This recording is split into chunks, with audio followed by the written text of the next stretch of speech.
चलिए कंटिन्यू करते हैं चैप्टर नंबर 2 का। और चैप्टर नंबर 2 जैसे कि हमारे पास एक बड़ा सा नाम था उसका, system of real numbers exponent and radicals. ठीक है, तो पिछली वीडियो आपको मिली तो उसमें आपने देखा होगा मैंने रियल नंबर्स को मज़ीद डिफाइन कर दिया था। ठीक है, और उसके बाद फिर मुझे याद पड़ता है मैंने एक टॉपिक पढ़ाया आपको, वो था कौन सा आपके पास, उसके बाद मैंने टॉपिक पढ़ाया आपको, हाँ, मल्टीप्लिकेटिव इनवर्स और एडिटिव इनवर्स पढ़ाया। ठीक है ना, वो आपको मिल गया होगा। अब उसके बाद बेटा आज जो हमने मोस्ट इंपॉर्टेंट चीज़ डिस्कस करनी है, सबसे पहले तो चैप्टर का नाम देखते हैं क्या है। Chapter number 2 system of real numbers. अब सिस्टम ऑफ रियल नंबर तकरीबन हमने समझ लिया जितना हमें समझना चाहिए था। तो system of real numbers exponents and radicals. ये रेडिकल वाला पार्ट हम कहीं लास्ट में वीडियो पढ़ेंगे, अभी हमने डिस्कस आज करना है एक्सपोनेंट के पार्ट को। ठीक है, तो चलिए एक्सपोनेंट को स्टार्ट करते हैं। ठीक है, और बात यहाँ पे समझने वाली ये कि एक्सपोनेंट क्या होता है, जिसको हम दूसरे मायनों में पावर भी बोलते हैं। जो भाई एक्सपोनेंट बोलो या पावर बोलो, बात क्या होगी एक ही।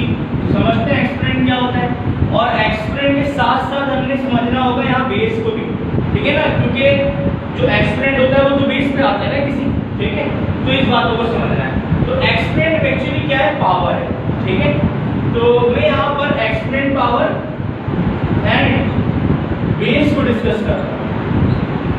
सही ना, ये मेरा ओवरऑल नाम है, ये जो चीज़ है एक्सपोनेंट बोलो या पावर बोलो, एक्सपोनेंट पावर या बेस, मैं इसको डिस्कस कर रहा हूँ यहाँ पे। और अब बात कुछ ऐसी है जैसे कहीं पे लिखा हुआ है a और उसकी पावर लिखी हुई है n, a की पावर n। तो बेटा यहाँ पर जो मेरे पास बहुत आसान सी बात है, लेकिन कॉन्सेप्ट तो वैसे देने की भी जरूरत नहीं है। मुझे पता है, आपको पता होगा, आपने 6, 7, 8 क्लास में क्या किया है, आपने इतना तो पता है ना आपको ये क्या होता है।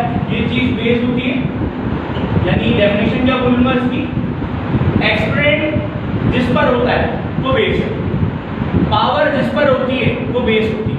ठीक है ना, तो फिर पावर की डेफिनेशन क्या होगी भाई, बेस पर जो चीज़ होती है वो पावर होती है। घुमा दिया बात को, बात समझ में आई होगी कि एक्सपोनेंट या पावर किसको बोलते हैं, जो बेस पर होती है वो चीज़ पावर या एक्सपोनेंट होती है। तो फिर बेस क्या है आपके पास, ठीक है, जिस पे पावर हो वो बेस इस तरह। ठीक है ना, तो ये बात आपको समझ में आ रही है। तो ये पावर है, सिंपल सा कॉन्सेप्ट है यार, आपके पास एक्सपोनेंट है, एक ही बात। ठीक है, अब यहाँ पर कुछ चीजें मैं लिखूंगा आपकी एक्सरसाइज 1.2.1 या 2 में ये काम हुआ है स्टार्टिंग के एक्सरसाइजेस के अंदर। ठीक है ना, जो मेन पढ़ने वाली एक्सरसाइजेस है वो तो 2.2 से है हमारे पास। तो मैं कुछ बातें उसकी डिस्कस करने जा रहा हूँ अभी आपसे। जैसे कि क्या हमसे एक सवाल में पूछा हुआ है कि बताओ इसके अंदर बेस क्या है और एक्सपोनेंट क्या है। तो right base and exponents of the following, अलग अलग बताने सवालों के कि आपके पास इसमें बेस क्या है और एक्सपोनेंट क्या है। अब जैसे एक सवाल है 7 की पावर 5 और 2 की पावर 6, ठीक है, और क्या m/n की पावर -3। तो इसको बताते हैं कि इसमें हमारा बेस क्या। आंसर जब देंगे तो आंसर क्या होगा, इसमें बोलेंगे कि भाई इस सवाल के अंदर जो बेस है वो 7 है, ये होता है ना बेस, इसमें पावर होती है, और जो एक्सपोनेंट है या पावर है वो हमारे पास 5 है। सही, इस तरह इस सवाल में भी ऐसे बताएंगे, एग्जाम्पल के तौर पे लिख लें। इसमें जो बेस है वो हमारे पास 2 है, लेकिन जो इसका एक्सपोनेंट या पावर है हमारे पास वो कौन है, 6 है। इस सवाल में भी ऐसे बताएंगे, इसकी जो बेस है हमारे पास वो बेटा क्या है, m/n है, लेकिन जो इसका एक्सपोनेंट है वो हमारे पास -3 है। सही, तो इस तरह से हमने सवालों के अंदर बता देना। ये कुछ सवाल है जो आपके 2.1 में है। अब ये है तो आसान, मगर सिलेबस का हिस्सा है तो हमने डिस्कस तो करना ही है ना सब चीज़ों को। ठीक है, चलो अब एक कुछ काम की बात करते हैं यहाँ थोड़ी सी ना, कुछ बातें हमें अभी समझना बहुत ज़रूरी है। मुझे पता है कि आपको ये पता होंगी, मगर हमने एक कोर्स के हवाले से साथ साथ सब बातें डिस्कस करनी है, ठीक है ना, ताकि आगे कोई प्रॉब्लम ना आए। अब जैसे कुछ चीज़ें ऐसी होती हैं, लिखा हुआ है जैसे 2 की पावर 4 ये किसके बराबर है।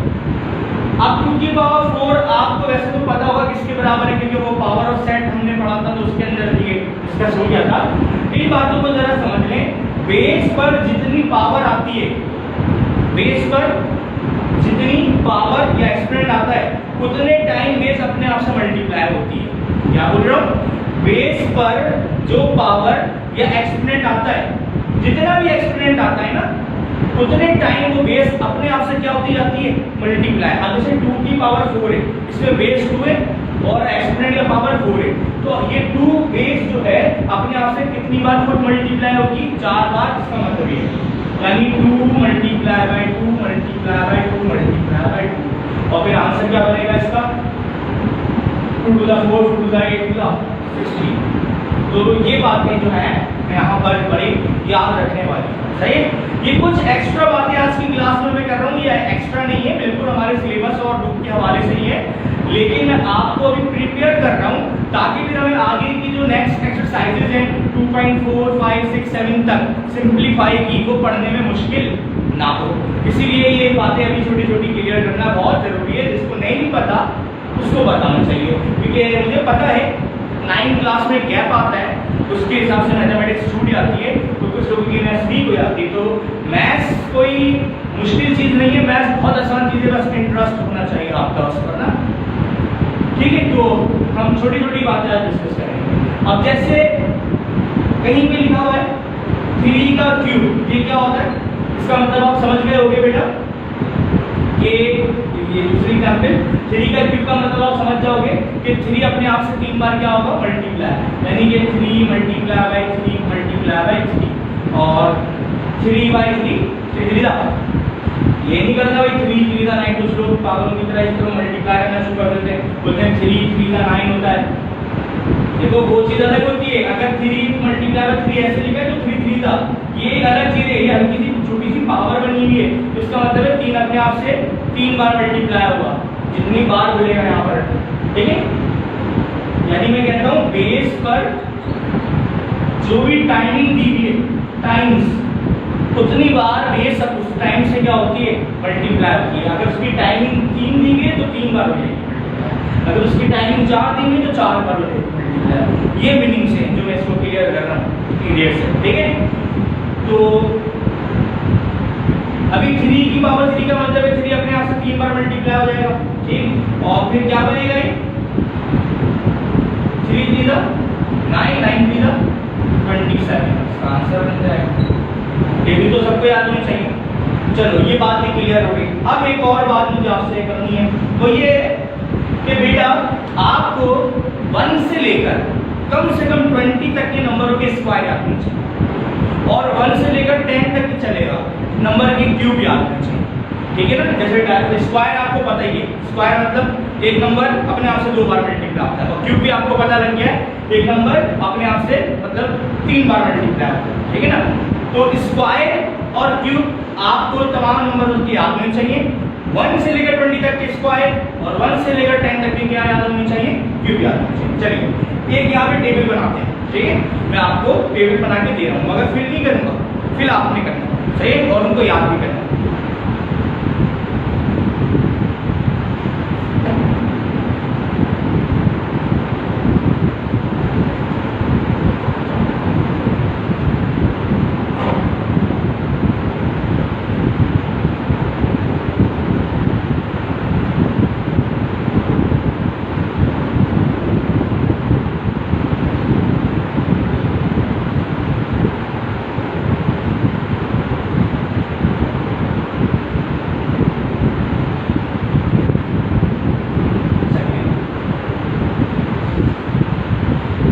बात ये है कि यहाँ पे हेडिंग क्या है, हेडिंग दे देते हैं square square and cubes of numbers, square and cubes of numbers, number के स्क्वायर और क्यूब, स्क्वायर्स और क्यूब नंबर्स, ठीक है। उसमें अपने एक टेबल बना लेना है, कम से कम उस टेबल के अंदर इस वर्टिकल लाइन 20, ठीक है, 21, क्योंकि यहाँ पे बताते हैं कि वो नंबर कौन है, x, नंबर कौन है, नंबर जो मैं लिखूंगा इस कॉलम के अंदर वो x है, और यहाँ नंबर का क्या होगा, स्क्वायर, और यहाँ क्या होगा, क्यूब, यानी उस नंबर का स्क्वायर होगा और यहाँ उस नंबर का क्यूब, सही है। अब जैसे नंबर्स क्या है 1 से लेकर 20 तक, 1 2 3 4 5 6 7 8 9 10 11 12 13, अब अच्छे तो नहीं हो आप 20 तक लिख लोगे तो मैं दीवार पे लिख नहीं सकता, ठीक है। तो आप कंप्लीट कर लो 1 से लेकर कहाँ तक, 20 तक, और उन नंबरों के आपने स्क्वायर करने और क्यूब। अब स्क्वायर का मतलब आप जान चुके हो, स्क्वायर का मतलब एक नंबर अपने आप से 2 बार मल्टीप्लाई होगा। जैसे अगर 1 का स्क्वायर है तो मतलब ये है कि 1 अपने ही आप से 2 बार मल्टीप्लाई होगा, 1 बन तो 1 आता, 1 की तो कोई भी पावर ले लो 1 ही आती है।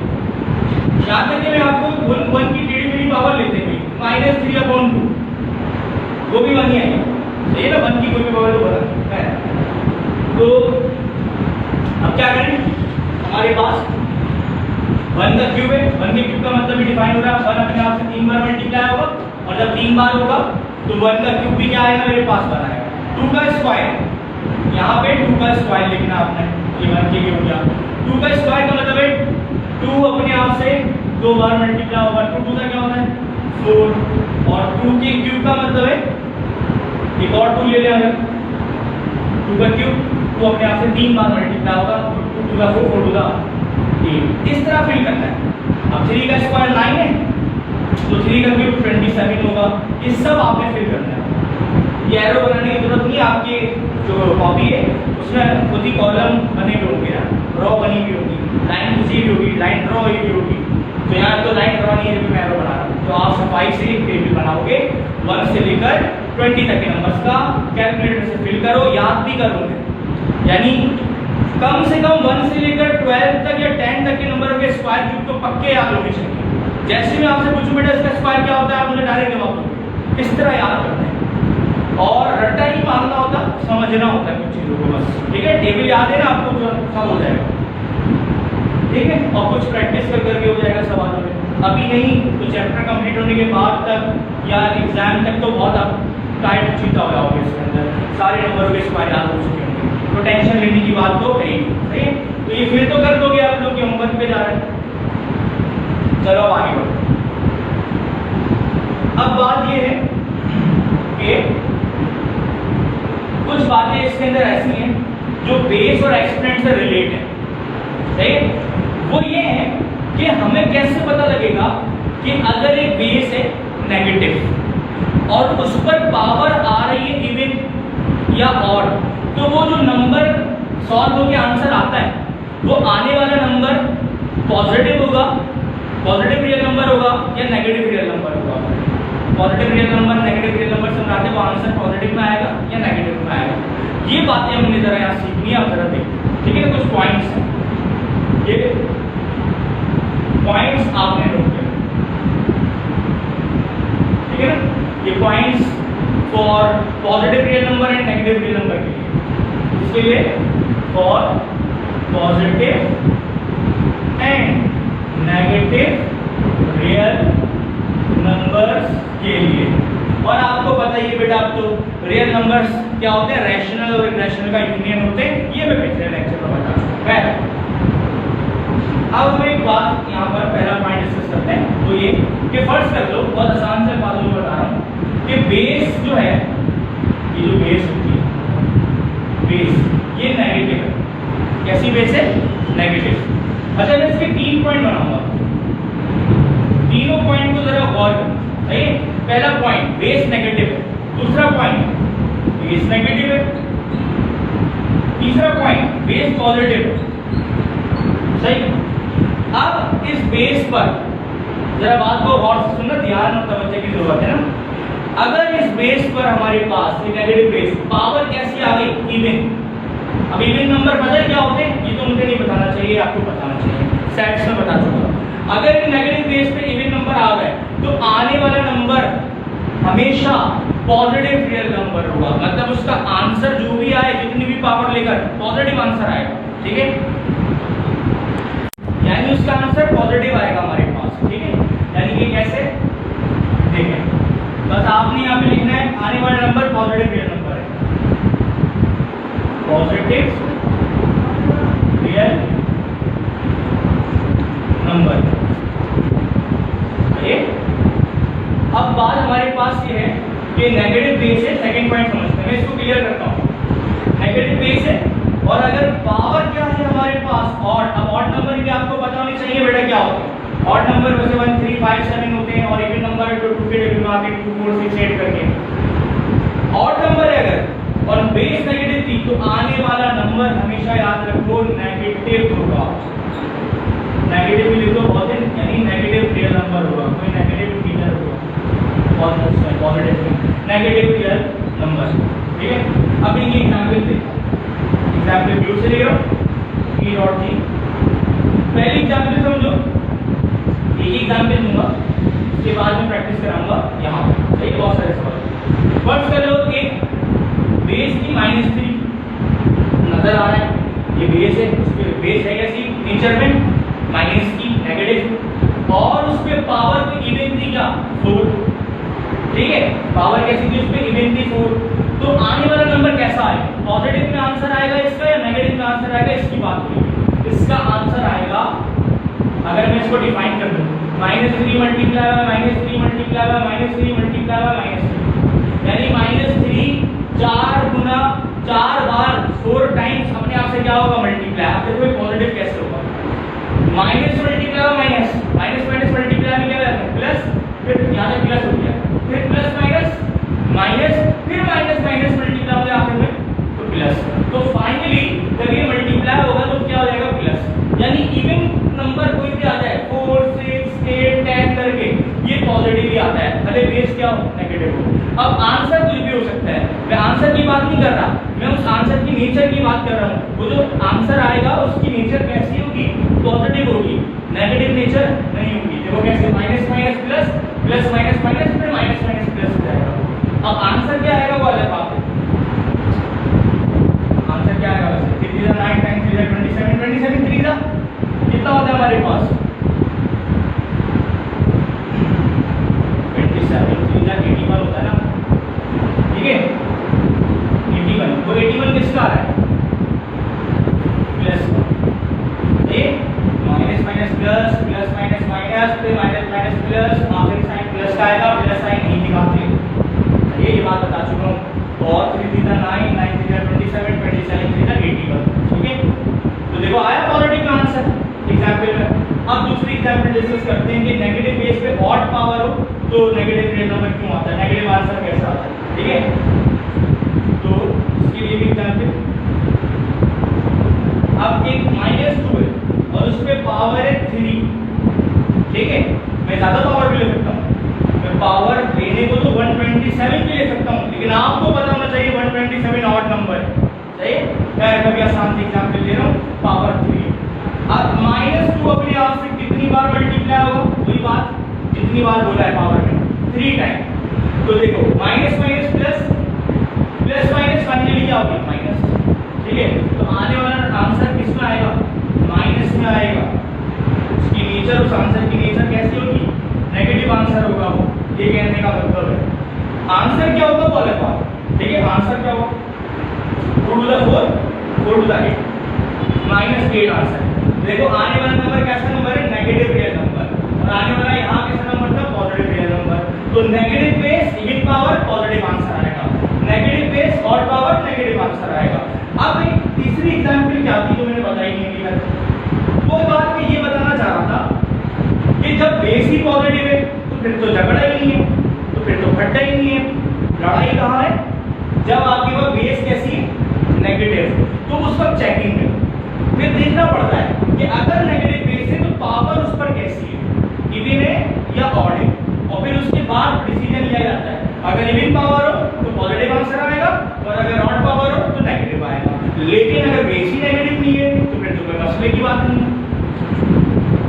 कुछ भी पावर हो, इवन हो या ऑड हो, कोई फर्क नहीं पड़ता, हर सूरत में आंसर पॉजिटिव आएगा। अब पावर इवन ले लो या ऑड ले लो, मसला जब तक जब नेगेटिव साइन।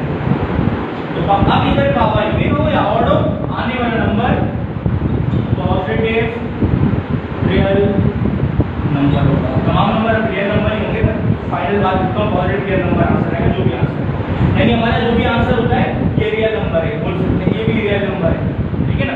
और अगर देखा जाए तो फिर वो एक अलग बात है कि ये इंटीजर में आ जाता है, ठीक है, लेकिन रियल नंबर है, सब कुछ रियल नंबर में शामिल है, ठीक है ना। ये पॉजिटिव रियल नंबर आएगा। अब इसकी एग्जाम्पल देखते हैं। एग्जाम्पल बहुत आसान होगी इसकी, दो तरफ से ले लो, दो एग्जाम्पल ले लो। 5 की पावर इवन ले लोगे, इसकी इवन पावर क्या है, जैसे कि 2 ले लो, 5 की पावर 2 का मतलब 5 अपने आप से 2 बार मल्टीप्लाई होगा, भाई प्लस का ये ना तो मसला ही नहीं, 5 का 25 कैसा 25 आया पॉजिटिव, कैसा 25 आया पॉजिटिव। और अगर यहाँ 3 है और उस पर इवन पावर ले लो, 3 छोड़ो 6 है, उस पर इवन पावर ले लो, इवन ऑड पावर ले लो, ऑड पावर मतलब 3 ऑड नंबर है, तो उसका मतलब है 6 मल्टीप्लाई बाय 6 मल्टीप्लाई बाय 6। जब भी मसला नहीं है क्योंकि इनमें नेगेटिव साइन ही नहीं है, तो पावर इवन हो या ऑड हो, जब भी नंबर, जब भी आंसर कैसा आएगा नेचर में पॉजिटिव आएगा। और 6 का क्यूब वैसे क्या होता है, 6 6 36, 36 6 216, ठीक है। क्यूब याद करोगे तब ये बातें याद नहीं, मुझे डायरेक्ट क्यों याद है क्योंकि मुझे क्यूब से याद है, आपको टाइम लगेगा थोड़ा प्रैक्टिस के बाद याद है, ठीक है। अच्छा जी, तो ये कुछ बातें थी। अब मैं आपके सामने एक सवाल बनाता हूँ, उसके अंदर सिर्फ इतना लिखना है कि इसका आंसर पॉजिटिव में होगा या नेगेटिव में, यानी पॉजिटिव रियल नंबर होगा या नेगेटिव। तो हमारी ये जो काम में बीच में से करा रहा हूँ ये 2.1 का है या 2.2 का है, ठीक है ना। देखते हैं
पॉजिटिव रियल नंबर है और कौन सा नेगेटिव रियल नंबर है। नंबर को आप पूरा लिखा करें, मैं शॉर्ट फॉर्म लिखता हूँ, आप लोग पूरा नंबर लिखा करें, ठीक है।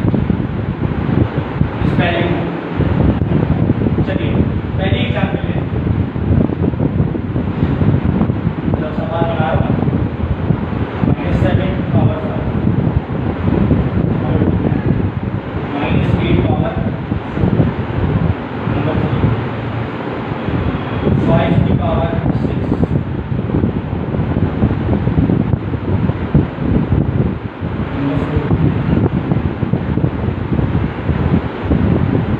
2 की पावर -3। अब ये थोड़ा सा मैंने टफ कर दिया, आप बोलोगे ये, अब इसका जवाब मुझे कौन देगा 2 की पावर -3। मैंने पावर तो बताई नहीं थी नेगेटिव, तो पावर नेगेटिव होने से कुछ नहीं होता, तब भी पॉजिटिव रियल नंबर आता है। मैं कह रहा हूँ बेस से चेक होती है हर चीज, पावर से चेक नहीं होती। पावर पॉजिटिव हो पावर नेगेटिव हो कोई फर्क नहीं पड़ता, आपने बेस से चेक करना। या आपको यहाँ पे नजर नहीं आ रहा होगा तो मैं नीचे लिख देता हूँ 2 की पावर -3। ये क्वेश्चन नंबर 4 गया मिटा, ठीक है। तो कुछ 4 सवाल है और एक और 5वां।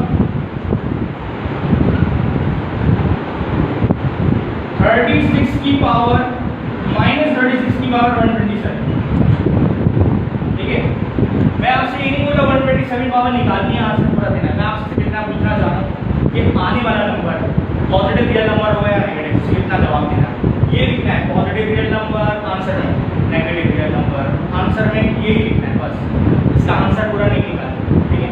तो ये सवाल पूछे मैंने, तो अब आंसर देते हैं, इसका आंसर देते हैं पहले। क्या होना चाहिए इसका आंसर? नेगेटिव बेस 5 कौन सा आपके पास पावर है? ऑड पावर है कि इवन पावर है? 5 एक ऑड नंबर है और बेस नेगेटिव है। जब नेगेटिव बेस पे ऑड पावर आए, जब नेगेटिव बेस पे ऑड पावर आए तो आने वाला नंबर नेगेटिव रियल नंबर होता है। तो इसका आंसर बन जाएगा नेगेटिव रियल नंबर। बस इसका बताओ, नेगेटिव बेस है लेकिन 4 एक कौन सा नंबर है? Even number. तो क्या बताया अभी मैंने, जब नेगेटिव बेस पर इवन पावर आ जाए तो उसको आंसर को पॉजिटिव देती है हमेशा। तो आने वाला नंबर पॉजिटिव होगा जब भी पावर इवन होगी, पॉजिटिव रियल नंबर।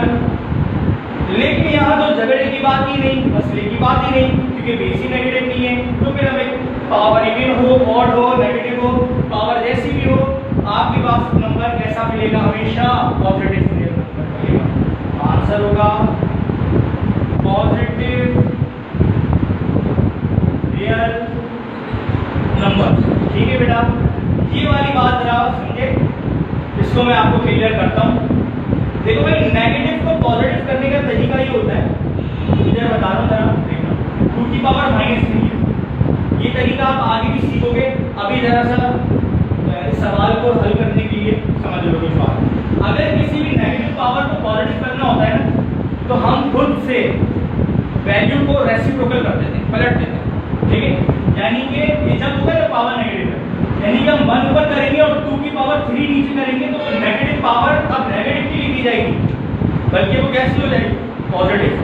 हमेशा ये जब करेंगे जब पावर नेगेटिव होगी तो हम खुद पलटेंगे।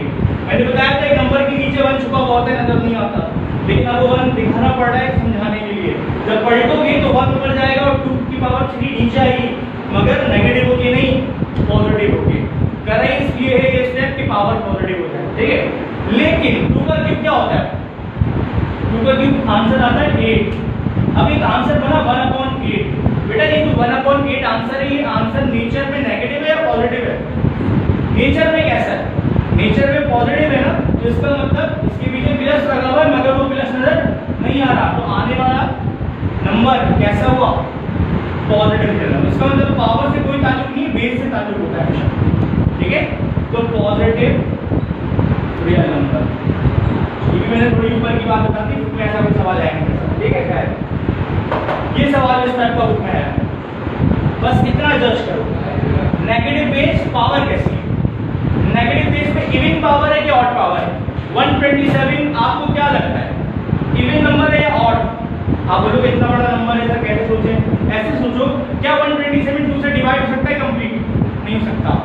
इसका मतलब ये हुआ कि 127 एक ऑड नंबर है, तो 2 से डिवाइड नहीं होते, वो ऑड नंबर होते हैं। जब नेगेटिव बेस पे ऑड पावर आ जाए तो आने वाला नंबर कैसा होता है? नेगेटिव बेस पे ऑड पावर आ जाए, आने वाला नंबर नेगेटिव रियल नंबर। इसका आंसर होगा नेगेटिव रियल। तो आई होप यहाँ तक कि आपको बात समझ में आई होगी, और आज मैं इतना ही रखता हूँ।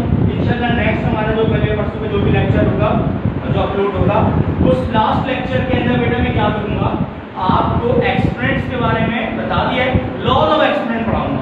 4 लॉ होते हैं बेसिक, और कुछ ट्रिक्स समझाऊंगा उसके साथ साथ जो बहुत इंपॉर्टेंट है। फिर हम अपनी सिंप्लीफाई की एक्सरसाइजेस पढ़ेंगे। अब आज